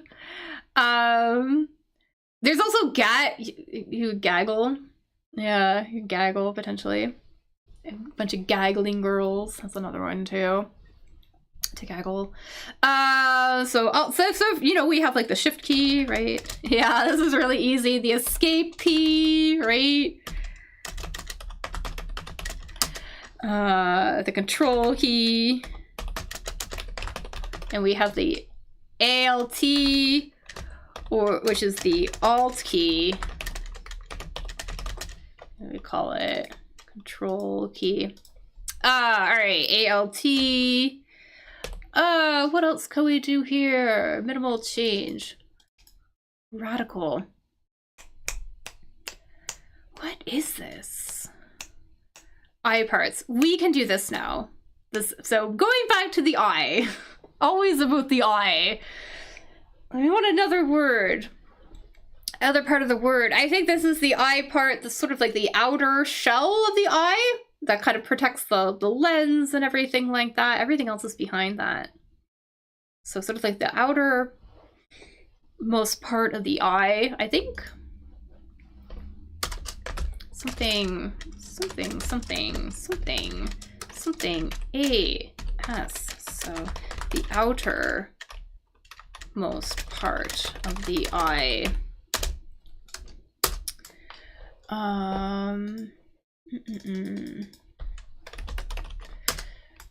It's like this clear, sort of like the clear part, right? And some people, you know, this is not a good thing, but you can scratch them sometimes. Obviously, you don't want to do that one. Yeah, so this is going to be the cordia. Exactly. Cordia. Cordias. Perfect. So we got our cordias. Outermost part of the eye. Good here. It's a little different picture. It's because I don't want to scroll back up so we can see it, kind of the outer part here over the lens. So there we go. Oh, we're so close. Radical. Oh, I think I know what this is. Okay. So something radical. Something radical. Something radical is really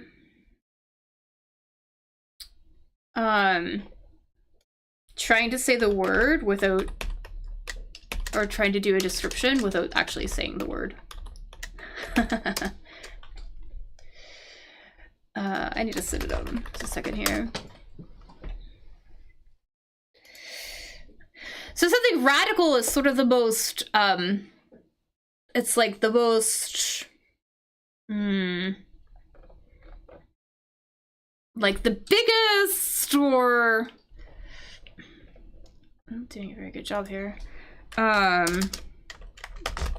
Radical.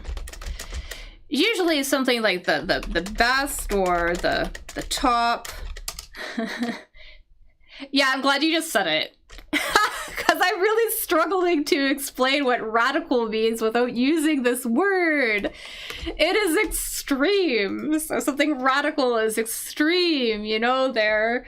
Or ultra, maybe excessive, right?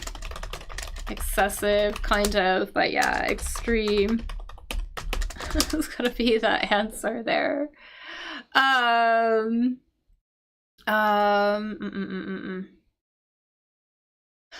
Oh, I know what this is, I think. So I'm thinking like minimal change, right? As in like something changing. But I think change can also be a reference to money, right? So this is something about money. The minimal or the smallest amount of money, basically. This word, something, the smallest. Yeah, that was a hard one.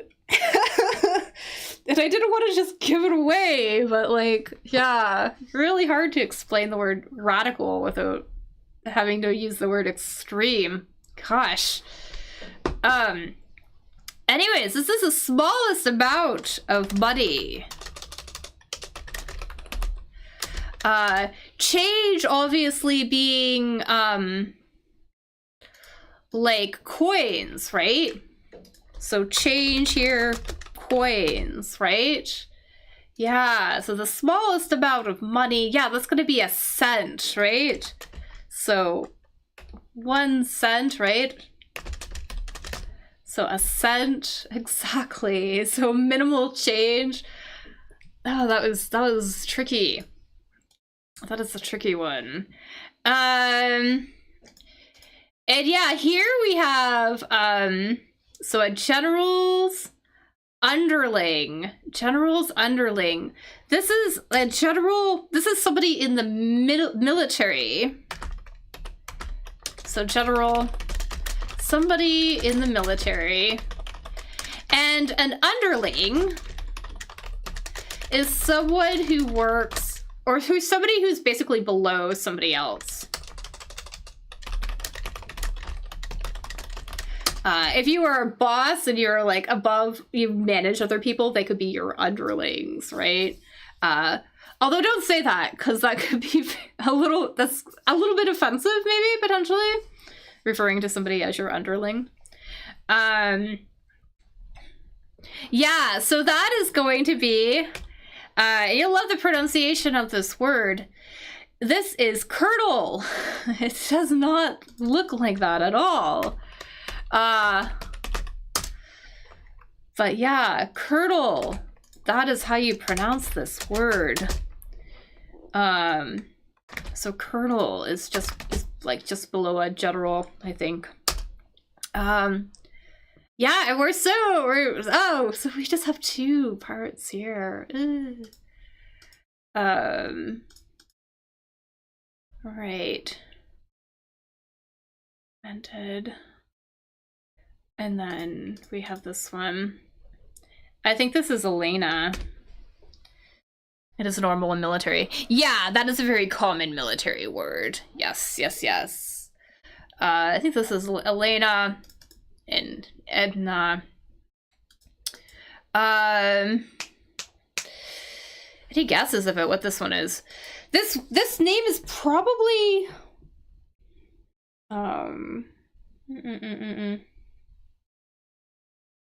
yeah, I don't think we're gonna get this word at all. But you guys want to make some guesses as to what this is?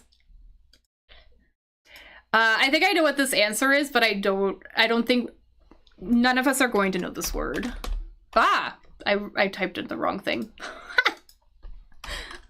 Let me know what you think this is. I think I know what it is. But this is not a common word.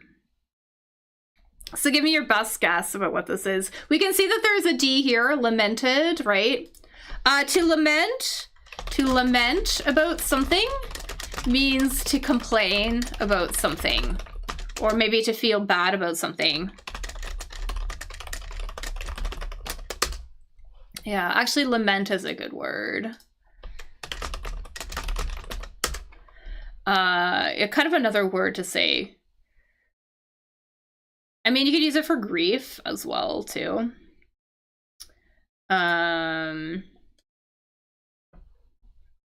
Yeah, kind of like feeling sad about something. Here we go. I typically use this word most often when talking about when I'm complaining about something. So here, for example, my grandmother, as usual, lamented the decline in moral standards in today's society. So she was whining about it. She was complaining about it.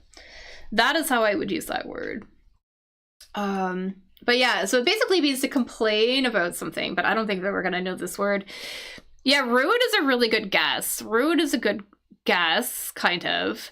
I think there's going to be a D, actually. There's going to be a D, because there's a... Yeah, we're not going to know this word. We're not going to know this word, but... Or maybe, I don't know. I'll give you a minute if you know what it is. This, for me, is not a common word, but maybe you know what it is. I'm always surprised at the words that people know, so... Yeah, this R-U something D, basically, to R-U-E about something, I think.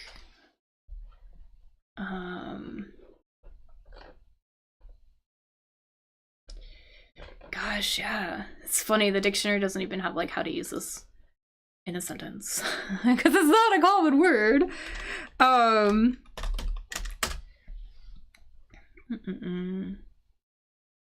Not a common word at all. Yeah, this is not common. Anyway. So this word, to rue something or to rue about something, so I think rude is gonna be the past here. So this is gonna be Ellen. Ah, it's always so loud. Anyways. This is not a common word, so don't use that. Lament, though, is a great word. If you want to lament about things, it's a really good one. Yeah. Sometimes I see rue used sort of more as an adjective. So she gave him a rueful smile. Basically where it's kind of like you regret something, that something's happened. Yeah, so I feel like that is, I've seen this before. I don't really see this often as a verb, but to feel sorry that an event or wish something never happened, kind of. Anyways. Yeah, so you would complain, you would rue about something. Anyways, okay, well, thanks for your help. Super appreciate everybody for coming out, for helping. This is really great. I will be back tomorrow at the same time, so 1300 UTC, and I'm going to do another crossword tomorrow. I will be slightly late. I started a little bit late today, but I will be here. I should be here. So yeah, so I hope you have the rest of you, I hope you have a really good day, wherever you are, rest of your day, rest of your evening, whatever you happen to be doing. And yeah, I will see you all tomorrow. Feel free to, like this video, invite anybody you know too also. So the more people we can get out, the better. That'd be really fantastic. So spread the word about my little crossword game. That'd be really helpful. Okay, and I will see you all tomorrow. Okay, all right. Have a great day, everybody. All right, bye.